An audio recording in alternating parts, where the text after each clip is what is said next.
Ina shawartar 'yan Nijar, wallahi summa tallahi Abdurrahman Chani, kada ku yadda a waye gari an ce daga nan zuwa shekara 5 shine wai aka ka'ide Chani zai sauka daga mulkin soja ya koma mulkin farar hula. To na rantse da Allah ni in zan ba ku shawara ku yadda, ba wai maganar farar hula ba. Kun ga wannan mulkin demokuraɗiyyan? Kun ga mulkin siyasa nan da za a koma? Shine mulkin da zai dawo muku da wani addinin da ba musulunci ba. Shine mulkin da za a dawo muku da 'yan maɗigo da 'yan luwaɗi, ni ne nan na faɗa muku. Shine mulkin da in an zo za a rushe yaren Hausa daga kan shine yaren ƙasar ku a dawo muku da wani yaren 'yan iska a zo a dasa muku. Wallahi demokuraɗiyya ba ta tabbata a kowace ƙasa sai kun ɗauko manufofi na ƙasashen yamma waɗanda suke makiya Allah ne, tsinannu ne, azzalumai ne. Wallahi sai kun ɗauko manufofinsu sannan demokuraɗiyyar ku za ta tabbata. Saboda haka shi yasa nake ba ku shawara ku 'yan Nijar. Kar ku kuskura, kar ku yadda, kar ku gamsu da duk wata demokuraɗiyya. Wallahi mulkin sojan ku ya fiye muku. Wallahi ya kamata ma ku fita ku yi gangami, ku taru a filin da kuka saba taruwa ku tsine wa duk tsinanne. Wallahi ku taru a irin wannan filin ku ce ku kam kun ji kun gani kun gamsu Chani ya ta mulki har illa ma sha Allah. Wallahi shi ya fi muku alkai, domin Chani ya ɗauko hanya dodar. Wallahi wacce rayuwar ku za ta inganta, tattalin arzikin ku zai inganta, abinda kuke bukata duniya da lahira za ku samu. Chani ya dauko wannan hanya din. Kun ga shawarar da nake baku ba magana ce ta shekara 5 ba, magana ce ta Chani ya ci gaba yayi ta yi. Kai idan ma an ce lalle so ake sai an yi zabe karkashin tsarin mulkin da Chani ya tsara ko karkashin tsarin mulkin da gwamnatin Chani ta tsara, to ku fito ga shawara tun kafin lokacin. Ku fito ku yi gangami, ku yi zagaye na musamman, ku dage Chani sai ya fito takarar shugaban kasa, kuma wallahi ku ƙara dangwala masa.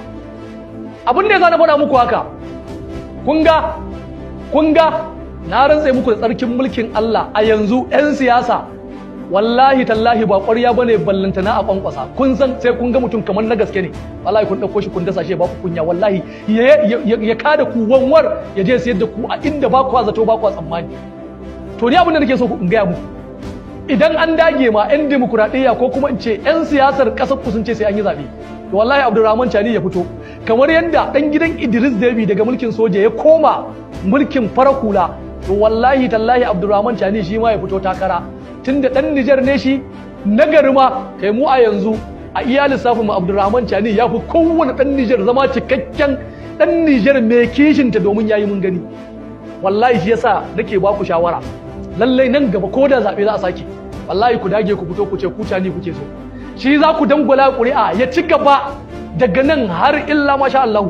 In kun yaka ba kanku aka fara ba, domin ƙasashe irin su Rasha, irin su China, irin su Koriya ta Kudu, Koriya ta Arewa, duka kuje irin waɗannan ƙasashen da suke ƙaryar demokuraɗiyya, suke ƙaryar mulkin kama ma'ana a zaɓi shugaba wani ya ci gaba. Yanzu shugaban ƙasar Rasha wajen shekararsa 20 yana mulkarsu, ko ma 20 da wani abu, kuma kun san haka. Haka shugaban kasar China wani shekararsa sama da 10 ko shekararsa 15 ko wani abu mai kama da haka. Koriya ta Arewa kuwa gaba ɗaya ma gado ne. Kim Jong-il ya mutu, Kim Jong-un ya karɓa, ɗansa ne na cikinsa. Saboda haka kar a yi muku wata ƙaryar banza, kar a yi muku wani shirme. Wallahi mu kanmu Najeriya da kuke gani, wallahi tallahi da za a koma mulkin soja na rantse da Allah da ya fi mana mulkin wayannan 'yan siyasa din. Wannan ni gaskiya nake gaya muku, domin a mulkin siyasa dukkan halin da muka shiga ciki na rashin tsaro muka tsinci kanmu a ciki. A mulkin siyasa tattalin arzikin mu na Najeriya ya balbalce, ya lalace. A mulkin siyasa ya zama na cewa addini da muke da shi a Najeriya ba shi da matsayi, ba shi da katabus. Amma wallahi zamanin mulkin soja hatta irin su Yakubu ga wani waɗanda ba musulmai ba, wallahi sun ga kimar malaman da suke malaman addini na musulunci da na kiristanci, wanda tunda dama shi addinin kiristanci yake bi. Haka in ka ɗauki irin su Abacha, su Babangida, wallahi mun ga yadda suka dinga lallabawa suna ririta malaman da suke ɗasawa tare.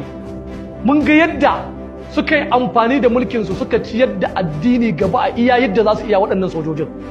Wallahi shi yasa muke gaya muku, mun ga mulkin soja a Najeriya, mun ga alfanun da ya haifar mana.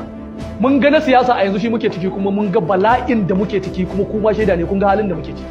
Wallahi da wannan, wallahi nake baku shawara, kar ku yadda a ce akwai ran da za a kawo, ran da ku za ku fito da kanku ku dangwala wani ƙuri'a ba Chani ba. Kar ku zo ku yi kuka mu ce dama mun faɗa muku, kuma ba ma fatan za ku yi haka, domin ku ƴan uwanmu ne ku a musulunci, ƴan uwanmu ne ku a haƙƙin makotaka. Ya kamata mu gaya muku gaskiya kafin ran da za ku ci ɗan yatsa. da wannan muke fatan Allah subhanahu wataala ya albarkanci mulkin Cani, ya albarkanci 'yan Nijar, ya albarkanci 'yan Najeriya masu goyon bayan gaskiyar da Nijar take kai. Allah kuma ya sanya waɗanda suke ba masu ganewa bane, waɗanda suke wa Nijar zagon ƙasa, in akwai su a Najeriya Allah ya sa su gane, in ba za su gane ba Allah muna roƙonka Allah ya mana maganin su mu 'yan Najeriya kuma ya wa 'yan Nijar maganin su. Wassalamu alaikum.